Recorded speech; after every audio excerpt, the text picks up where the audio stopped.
తెలంగాణలో క్యూబైటానిక్ సంస్థకు మాత్రమే లబ్ధి కలిగేలా కేసీఆర్ ప్రభుత్వం తీసుకున్న నిర్ణయాలు వెలుగులోకి వస్తున్నాయి. ఏకంగా జీవో జారీ చేసి దాన్ని రహస్యంగా ఉంచడం ఇప్పుడు సంచలనంగా మారింది. కేసీఆర్ ప్రభుత్వం పడిపోయి కొత్త సర్కారు వచ్చాక ఆ జీవో బయటకొచ్చింది. ఆ జీవోను అడ్డం పెట్టుకుని అడ్డగోలుగా బిజినెస్ చేసింది క్యూబైటానిక్ యాజమాన్యం. ఏకంగా 1000 కోట్లకు పైగా వ్యాపారం చేసినట్లు చెప్తున్నారు. జీఎస్టీ పరిధిలోకి రాకున్న కస్టమర్ల నుంచి జీఎస్టీ వసూలు చేయడం క్యూబైటానిక్ యాజమాన్యానికి మాత్రమే చెల్లింది. ఇంకెన్ని రకాలుగా మోసం చేశారనే కోణంలో ఫోకస్ పెట్టారు. అప్పటి ప్రభుత్వం ఇంకెన్ని రహస్య జీవోలు జారీ చేసిందో కూడా ఆరా తీస్తున్నారు.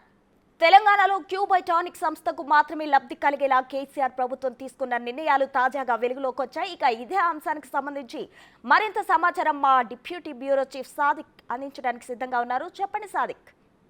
ప్రభుత్వం అడ్డగోలుగా జీవోలు ఇచ్చి తమ యొక్క బంధువులకు ఇచ్చే విధంగా అనేకమైనటువంటి అంశాలపైన కూడా జీవోలు ఇచ్చేసి వారికి లబ్ధి పొందే విధంగా వస్తున్నటువంటి విషయాల్లో దారుణమైనటువంటి సంఘటనలు, అదేవిధంగా విస్తుపోయే నిజాలు వస్తున్నాయి. టానిక్ యాజమాన్యానికి అనుగుణంగా జీవోలు ఇచ్చినటువంటి అప్పటి రాష్ట్ర ప్రభుత్వం దీంట్లో 1000 కోట్ల రూపాయల వరకు కూడా లావాదేవీలు కొనసాగాయి. అంతేకాకుండా 100 కోట్ల వరకు కూడా ప్రభుత్వానికి ట్యాక్స్ ఎగ్గొట్టినటువంటి సందర్భం కూడా కనబడుతుంది. ఈ అంశంపైన కూడా ప్రభుత్వం చాలా సీరియస్గా ఉంది. ఇప్పటికే విస్తుపోయే నిజాలు బయటకు వస్తున్నాయి. టానిక్ సంబంధించినటువంటి యాజమాన్యాలకు అనుగుణమైనటువంటి జీవోలు ఇచ్చడంలో ప్రధాన పాత్ర పోషించినటువంటి అప్పటి ఎక్సైజ్ శాఖ ప్రిన్సిపల్ సెక్రటరీ సోమేష్ కుమారు, ఆ తర్వాత ఆయన సిఎస్ అయ్యారు.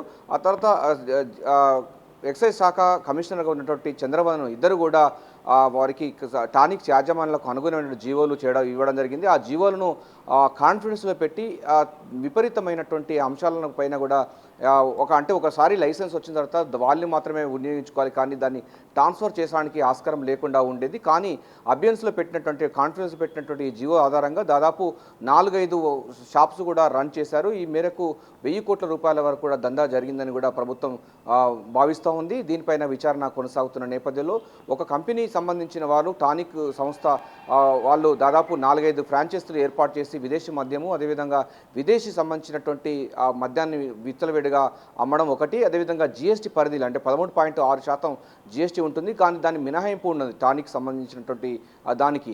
సో ఈ నేపథ్యంలోనే దాదాపు 100 కోట్ల రూపాయల వరకు కూడా ప్రభుత్వానికి జీఎస్టీ రూపంలో వచ్చేటువంటి అంశం కూడా అడ్డగోడ పడిందని కూడా ప్రభుత్వం భావిస్తుంది. దీనిపైన ఉన్నత స్థాయి విచారణ కూడా ఆదేశాలు జారీ చేయడం జరిగింది.